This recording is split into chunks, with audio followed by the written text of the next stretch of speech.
दोस्तों आपके लिए लेकर आया हूँ कुछ ऐसे क्वेश्चंस जिनमें शॉर्ट ट्रिक जो है किस तरीक़ा से अप्लाई करते हैं। यदि आप यूनिटी मेथड से आप सॉल्व करोगे लॉन्ग मेथड से, तो यहाँ जो है एग्ज़ाम में कॉम्पिटिटिव एग्ज़ाम्स में इतना समय नहीं मिलता दोस्तों कि हम लॉन्ग मेथड का यूज़ करें या यूनिटी मेथड जो भी है।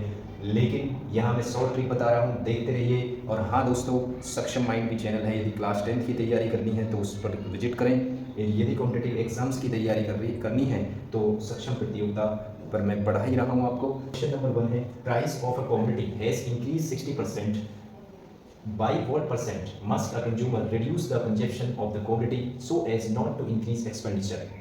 इस क्वेश्चन में क्या कहा है दोस्तों कि एक कमोडिटी जो वस्तु का प्राइस है वो 60% बढ़ा दिया। अब कितना परसेंट जो है कंज्यूमर क्या करेगा, कितना परसेंट रिड्यूस करे कमोडिटी के कंजप्शन को कि उसका जो है एक्सपेंडिचर ना बढ़ पाए। तो ऐसे क्वेश्चन में क्या करेंगे, जो भी परसेंटेज दे रखी है 60%, इसको तो लिखेंगे ऊपर, ठीक है, न्यूमरेटर मानेंगे इसको, और नीचे लिखेंगे 100 + 60 और कम से जो है मल्टीप्लाई कर देंगे, यानी कि 100 से मल्टीप्लाई कर देंगे। 60/100 + 60, ये आ गया 60/160 × 100। अब 0 से 0 कैंसिल हो गया, 3 × 6 और 2 से ये 8 टाइम्स कट गया, और यहाँ 4 × 2 = 8 और 4 से 25 टाइम्स ये मल्टीप्लाई करेंगे। 25 से 3 से मल्टीप्लाई किए और 2 से डिवाइड कर दिया, तो ये आ गया 37.5%, ठीक है। यानी कि 37.5% जो है उसे अपना एक्सपेंडिचर जो है वो कम करना पड़ेगा, जिससे उसकी खपत कम हो सके। नेक्स्ट क्वेश्चन है, the monthly income of a person is 8,000 rupees. If his income is increase by 20%, what will be his new monthly income. अब उसकी नई जो मंथली इनकम है वो क्या होगी, क्योंकि उसका एक पर्सन जो मंथली इनकम है वो 8,000 रुपये है। यदि उसकी इनकम जो है 20% बढ़ा दी जाए तो नई मंथली जो इनकम होगी वो क्या होगी। देखिए 8,000 रुपये बड़ा आसान क्वेश्चन है, ठीक है, शॉर्ट ट्रिक के साथ करा रहा हूँ दोस्तों। देखिए क्या करेंगे, 20% बढ़ाया है तो इनकम बढ़ेगी तो ज़्यादा ऊपर आएगा, यानी कि 100 + 20 करेंगे और अपॉन किससे डिवाइड कर देंगे, इसको 100 से डिवाइड कर देंगे।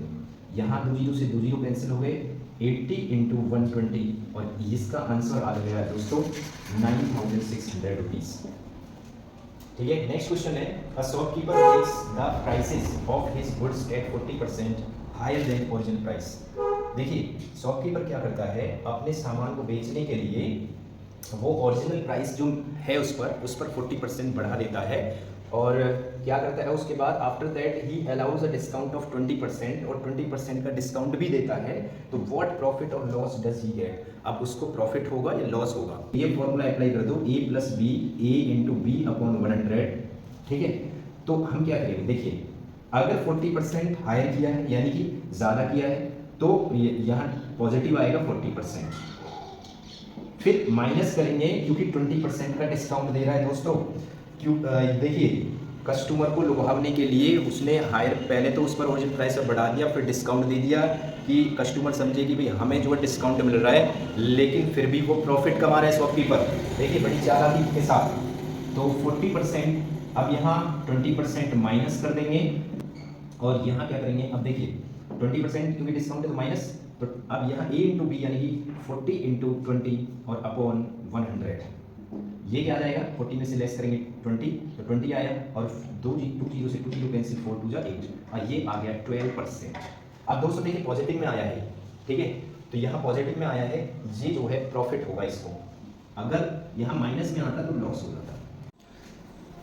दोस्तों नेक्स्ट क्वेश्चन देखेंगे, दोस्तों नेक्स्ट क्वेश्चन करेंगे, the income of Champa is 20% more than that of चमेली। चंपा की जो इनकम है वो चमेली की इनकम से 20% ज़्यादा है। Then income of Chameli is how much % less than that of Champa's income.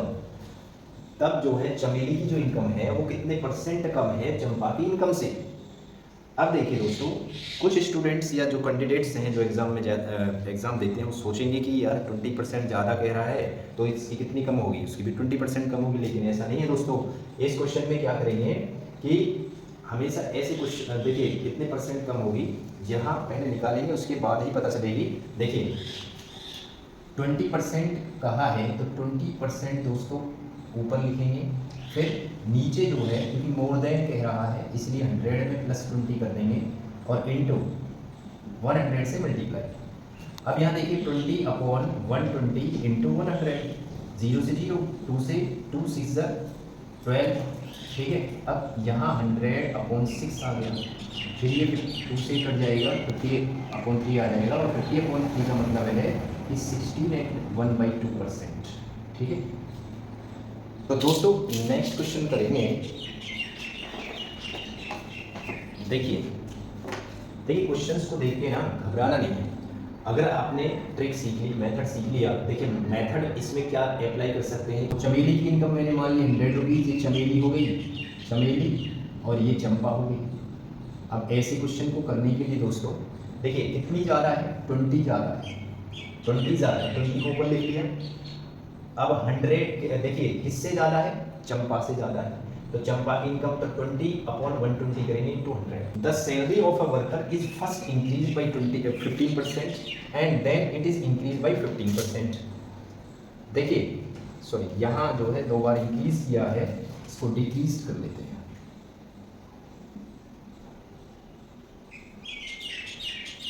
देखिए the salary of a worker is first increase by 15% and then it is increase by 15%। पहले एक वर्कर की सैलरी को 15% बढ़ाया गया, फिर क्या किया, 15% घटा दिया गया। तो what is the change in his salary, अब इसकी सैलरी में क्या बदलाव आया, तो ये बताना है दोस्तों। देखिए कि इंक्रीज प्रॉफिट होगा, लॉस होगा, क्या है इसमें, पहले बढ़ाया फिर घटाया। तो ऐसे क्वेश्चन में ज़्यादातर दोस्तों जो सेम अमाउंट में घटाता और बढ़ाता है तो उसमें हमेशा लॉस ही आएगा।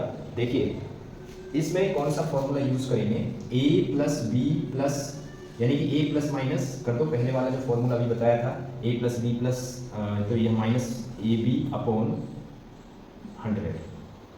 तो यहाँ प्लस माइनस इसलिए लिखा है, यदि वो बढ़ा रहे हैं तो पॉजिटिव आएगा, यदि घटा रहा है तो नेगेटिव का साइन यूज होगा। देखिए पहले में क्या कर रहा है, इंक्रीज कर रहा है 15%, ठीक है, 15% हमने यूज कर लिया, फिर कह रहे हैं कि प्लस का ले लिया, डिक्रीज कर रहा है, भाई बी जो है डिक्रीज हो रहा है तो माइनस में लेंगे 15%। अब आप उसके बाद कह रहे हैं प्लस आएगा माइनस आएगा, इसके ऊपर डिपेंड करेगा। अब ये देखना कि जो 15 है, पहला ए जो है जो इंक्रीज किया है वो 15%, ये पॉजिटिव हो गया, पॉजिटिव है, और फिर क्या कह रहा है, फिर माइनस का मतलब बी जो है वैल्यू जो डिक्रीज है वो 15%, तो ये माइनस का ले लिया। यहाँ प्लस है मानो तो ये माइनस प्लस माइनस हो जाएगा, ठीक है। तो यहाँ देखिए ये 15% में से 15% घटाएंगे तो 0 यहाँ तक। अब यहाँ देखिए प्लस माइनस माइनस, तो 15 × 15 कितना है, 15 में 15 की मल्टीप्लाई करेंगे 225 आएगा, और अपॉन 100 तो ये आ जाएगा दोस्तों -2.25%। लेकिन हम क्या लिखेंगे, माइनस 100 करता है दोस्तों लॉस, तो लॉस कितना है 2.25%, ठीक है। यानी कि लॉस का मतलब यहाँ ये है कि उसकी इनकम जो है इतनी कम हो गई 2.25%। हम नेक्स्ट करेंगे रीजनिंग के क्वेश्चन। देखिए दोस्तों अब रीजनिंग के क्वेश्चन करते हैं। एक पंक्ति में विमला शुरू से 25वें स्थान पर तथा सफीरा जो है अंतिम से 15वें स्थान पर है, स्थान पर बैठी है, तथा उनके बीच 10 लड़कियां हैं और 10 लड़कियां और बैठी हैं। बताइए इसमें लड़कियों की अधिकतम संख्या तथा न्यूनतम संख्या क्या होगी। देखिए अधिकतम निकालनी है तो दोस्तों क्या करेंगे, एक पंक्ति हमने बना ली, लाइन बना ली, और इधर से जो है वो 25 स्थान पर, ठीक है, 25वें पर है, कौन है, विमला, तो यहाँ विमला लिखेंगे। फिर इधर से जो है वो 25वें स्थान पर है, ये सॉरी 15वें स्थान पर है सखीरा। यहाँ एक लाइन ड्रॉ करी और फिर क्या किया कि विमला जो है वो 25वें स्थान पर है लेफ्ट से, और राइट से जो है इधर से इधर की तरफ, तो 15वें नंबर पर है। अब क्या करेंगे, देखिए इनके बीच में कितने इनके बीच में बैठी हैं, उनके बीच में 10 लड़कियां हो, तो दोस्तों बताइए मैक्सिमम कितना हो सकता है। तो मैक्सिमम निकालेंगे तो इनको लेफ्ट राइट और प्लस जो है मिडिल, इनको ऐड कर देंगे तो मैक्सिमम लड़कियों की संख्या आ जाएगी। लेफ्ट साइड से है 25, 25वां स्थान था इसका, राइट साइड से मतलब पीछे से तो 15वां स्थान इसका, और इसका बीच में जो है सॉरी 10 लड़कियां बैठी हैं, तो ये हो जाएगा टोटल 50। तो 50 लड़कियां अधिकतम। अगर मिनिमम निकालना है तो मिनिमम निकालने के लिए क्या करेंगे, जहाँ 25वां मैंने इसका स्थान मान लिया और उसी लाइन में बैठी हैं, लेकिन अब की बार मिनिमम निकालना है तो इधर से राइट साइड लेफ्ट साइड से इधर 25वां हो गया मानो विमला का, और इधर से जो है इसका 15वां स्थान हो गया, इधर से इसका और इधर से इसका स्थान। अब बीच में जो है 10 बैठे हैं। ऐसे क्वेश्चन में क्या करते हैं, देखिए आपकी बात कम हो गई ना, इधर ओवरलैप हो रहा है, तो जब ओवरलैप होता है तो क्या करेंगे, लेफ्ट प्लस राइट करेंगे और इसमें से माइनस कर देंगे m+2। इसका मतलब क्या है दोस्तों, जो मिडिल में बैठे हैं ना, m का मतलब मिडिल में जो बैठी हैं वो 10 लड़कियाँ बैठी हैं, तो यहाँ 10 रख देंगे। लेफ्ट साइड में कितने थे, 15, सॉरी लेफ्ट साइड से वो कितने थे, 25वें स्थान पर। ये राइट साइड से कितनी थी, 15, तो ये हो गया 40 और इसमें से 10+2। भाई दो स्थान इनके भी मिनिमम निकालना है ना, ये 2 बार, एक बार इधर से और एक बार इधर से, अगर काउंट हो जाएंगे ना 2 बार, तो इसलिए 2 माइनस कर देंगे, 25 + 15 ये हो गया 40 और इसमें से 12 माइनस कर देंगे, तो ये आ जाएगा आपका आंसर 28। तो मिनिमम जो लड़कियों की संख्या होगी वो 28 होगी। नेक्स्ट क्वेश्चन है, सेट का कोड 1/2 है, तो बताइए ममता का कोड क्या होगा। देखिए अब यह दिमाग लगाना है कि दोस्तों ऐसे क्वेश्चन को करने के लिए आप अल्फ़ाबेटिकल ऑर्डर आपको याद होना चाहिए 1 से लेकर 26 तक, कौन सा जो है जो लेटर है वो कौन से नंबर पे आता है, तो यह ध्यान होना चाहिए। एस जो है वो 19 पर है, ये 5 पर है, ई और टी जो है वो 20 पर है। लेकिन इनको ऐड करेंगे सब, मतलब ऐड करके भी नहीं आ रहा है, ठीक है, माइनस प्लस करके जो भी है वो भी यहाँ नहीं हो रहा है। तो इसमें क्या है दोस्तों, इस प्रकार के क्वेश्चन में ई जो है वॉवेल है, तो यहाँ वॉवेल और कॉन्सोनेंट भी चेक करेंगे। तो 2 है कॉन्सोनेंट, 2 कॉन्सोनेंट हो गए, तो इसका मतलब यही है कि एक वॉवेल है और 1/2 का मतलब यहाँ कि एक तो वॉवेल है और 2 जो है कॉन्सोनेंट है। अब ममता के लिए देखिए क्या कोड होगा, ममता के लिए देखिए दोस्तों, ये 1 1 2 2 ए है यानी कि वॉवेल है 2 और 3 कॉन्सोनेंट है, तो इसका हो जाएगा 2/3 आंसर, ठीक है। नेक्स्ट देखिए, नेक्स्ट क्वेश्चन में क्या करेंगे, पापा का कोड 16 है, तो मॉम का कोड क्या होगा। देखिए पापा जो है वो 16 है, 16 सॉरी पापा का जो कोड है वो 16 है, पापा का 16 नहीं है, लेकिन पापा का जो कोड है वो 16 है। अब देखिए यहाँ क्या लगाया है इसने, ये 16 नंबर पर आता है, ये 1 पहले नंबर पे आता है, ये भी 16 नंबर पर और ये 1। अब देखिए इनको जो है ना, अगर इन सभी को जोड़ेंगे तब भी 16 नहीं आ रहा है, लेकिन इसके अलग अलग डिजिट करके जोड़ा है। जैसे 1 + 6, 16 में 1 + 6 करा 7 आया, फिर +1 ये कर दिया, फिर 1 + 6, ठीक है, और प्लस अलग अलग डिजिट करके उनको ऐड कर दिया है। तो ये दोस्तों देखिए ये आ गया आपका 60, इनको ऐड कर। अब देखिए मॉम जो है, मॉम का भी, मॉम कितने नंबर पर है, सॉरी एम कितने नंबर पर है, 13 पर, ओ कितने नंबर पर है, 15 पर, एम कितने नंबर पर है, 13 पर। तो इसका कोड क्या होगा, 1 + 3 करेंगे, 1 + 3 + 1 + 5 अलग सभी डिजिट्स को ऐड करेंगे। पापा का कोड 16 है तथा मॉम का कोड क्या होगा, ठीक है। तो पापा मॉम के कोड भी देख लीजिए, ठीक है, रीजनिंग कैसे भी बना सकता है वो क्वेश्चन। तो पापा जो है, पापा का मतलब पी का मतलब 16 यानी कि 16 नंबर पर आता है अल्फाबेटिकल ऑर्डर में, ये 1 नंबर पर आता है, ये 16, ये 1। अब बताइए इनको ऐड करने पर तो नहीं आ रहा 16, इनको अगर हम अलग अलग डिजिट करके तोड़ के डिजिट वाइज ऐड करेंगे तब ये आएगा 1 + 6 + 1, ठीक है। तो ये आ गया 16। अगर मॉम का ऐड करेंगे तो ये 13, ये 15 नंबर पर, ये 13 पर, तो 1 + 3 + 1 + 5 + 1 + 3, ठीक है। इन सभी को ऐड करिए तो ये हो जाएगा दोस्तों 40, ठीक है, ठीक है। तो मॉम का कोड 14 है, पापा का कोड 16। नेक्स्ट है 9 क्वेश्चन देखिए, बर्ड्स ऑर्निथोलॉजी, एनिमल जो है वो किससे रिलेट करेगा। यहाँ देखिए बर्ड्स की जो स्टडी ऑफ बर्ड्स जो होती है वो ऑर्निथोलॉजी, उसको ऑर्निथोलॉजी बोलते हैं। एनिमल्स की जो स्टडी होती है, स्टडी ऑफ एनिमल्स, वो किसको बोलेंगे, वो बोलेंगे जूलॉजी को, ठीक है। तो बॉटनी में तो मतलब प्लांट्स की होती है। ये सीस्मोलॉजी जो है वो भूकंप से रिलेटेड है, सॉरी सीस्मोलॉजी जो है वो अर्थक्वेक से रिलेटेड है। जापान, अब नेक्स्ट क्वेश्चन है जापान डाइट। अब डाइट क्या है, देखिए डाइट जो है पार्लियामेंट है जापान की, जापान की पार्लियामेंट का नाम है डाइट। तो अब बताइए इनमें से कौन सा ऑप्शन ठीक है। ईरान की मजलिस है, इंडिया की कांग्रेस, यूएसए संसद। तो यहाँ इंडिया की कांग्रेस नहीं है, यूएसए की कांग्रेस है और इंडिया की संसद है। तो यहाँ जो है ना ऑप्शन ए सही है, ईरान की मजलिस है। Choose the word opposite in meaning to given word. Laconic का बताना है अपोजिट वर्ड, तो लैकोनिक होता है कम बोलने वाला, ठीक है, यानी कि मितभाषी। और सी जो इसका ऑप्शन सही हो जाएगा, इसका अपोजिट जो है टॉकेटिव बातुनी। Choose the word same in meaning to given word. Appraisal, appraisal का मतलब होता है मूल्यांकन, तो एस्टिमेशन इसका ऑप्शन सही हो जाएगा, इसका भी मतलब ही मूल्यांकन है। Of a person who easily believes whatever is told to him. एक पर्सन जो आसानी से यानी कि बिलीव कर लेता है इजीली जो उसको बोला गया है, तो उसको बोलते हैं क्रेडुलस। नेक्स्ट क्वेश्चन है, find out which part of the sentence has an error and select the appropriate option. If sentence is free from error select no error. नीचे दिए हुए सेंटेंस में इसका 4 ऑप्शन दिए हैं, उसमें से बताना है कि कौन सा किसमें एरर है, और यदि एरर नहीं है तो डी ऑप्शन पे लगाना है टिक, नो एरर पर। देखिए यह सेंटेंस दिया है, the head master with all his senior teachers have come to attend the meeting, no error. The head master ने अपने सभी सीनियर टीचर्स के साथ उसने मीटिंग अटेंड की है, तो इसमें देखिए दोस्तों हेड मास्टर के अकॉर्डिंग आएगी। इसमें जो वर्ब है, अब यहाँ हैव के प्लेस पर हैज़ आना चाहिए, तो इसका ऑप्शन बी करेक्ट मतलब इनकरेक्ट है, ठीक है। तो एरर इसमें बी ऑप्शन में है। नेक्स्ट देखिए, select the correct alternative out of 4 and indicate it by selecting the appropriate option.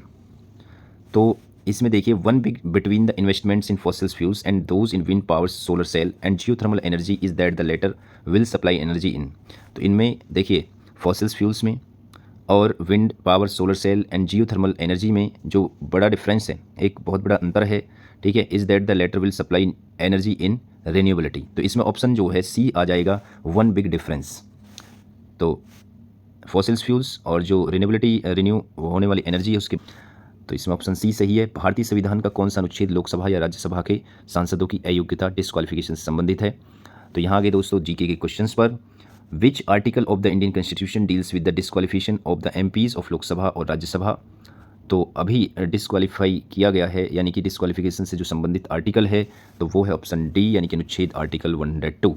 अब इसे पढ़ लीजिए, क्या दिया है कि अभी जो है राहुल गांधी को सांसद के पद से अयोग्य ठहराने के लिए नोटिस जारी किया था, ठीक है। भारतीय संविधान के अनुच्छेद 102(1)(e) और जनप्रतिनिधित्व अधिनियम 1951 का उल्लेख है। अनुच्छेद 102 लोकसभा या राज्यसभा के सांसदों की अयोग्यता से संबंधित है। यह सांसद की अयोग्यता के कारणों की सूची प्रदान करता है। लोकसभा सचिवालय द्वारा राहुल गांधी को सांसद के पद से अयोग्य ठहराने के लिए जारी नोटिस में भारतीय संविधान के अनुच्छेद 102(1)(e) और जनप्रतिनिधित्व अधिनियम 1951 का उल्लेख है। जिसको इंग्लिश में पढ़ना है वो इंग्लिश में पढ़ लीजिए। इसमें दिया है कि article 102 deals with the disqualification of MPs of Lok Sabha और Rajya Sabha. It provides a list of reasons for disqualification of an MP. Article 102(1)(e) of the Constitution of India and the Representation of the People Act 1951 are mentioned in the notice issued by the Lok Sabha Secretariat to disqualify Rahul Gandhi from the post of MP. Next है, रक्षा मंत्रालय ने हाल ही में project हिमशक्ति के तहत किस संगठन के साथ एक अनुबंध पर हस्ताक्षर किए हैं। Defence ministry has recently signed a contract with which organisation under project Himshakti. Defence ministry ने हिमशक्ति प्रोजेक्ट के अंदर जो है किस संगठन के साथ एक अनुबंध पर हस्ताक्षर किए हैं, तो बेल है, बेल ऑप्शन यानी कि Bharat electronics limited, option A correct था इसका। India's union ministry of defence recently signed a contract with BEL Hyderabad under project the Himshakti project will increase the participation of India electronics allied industries including MSMEs.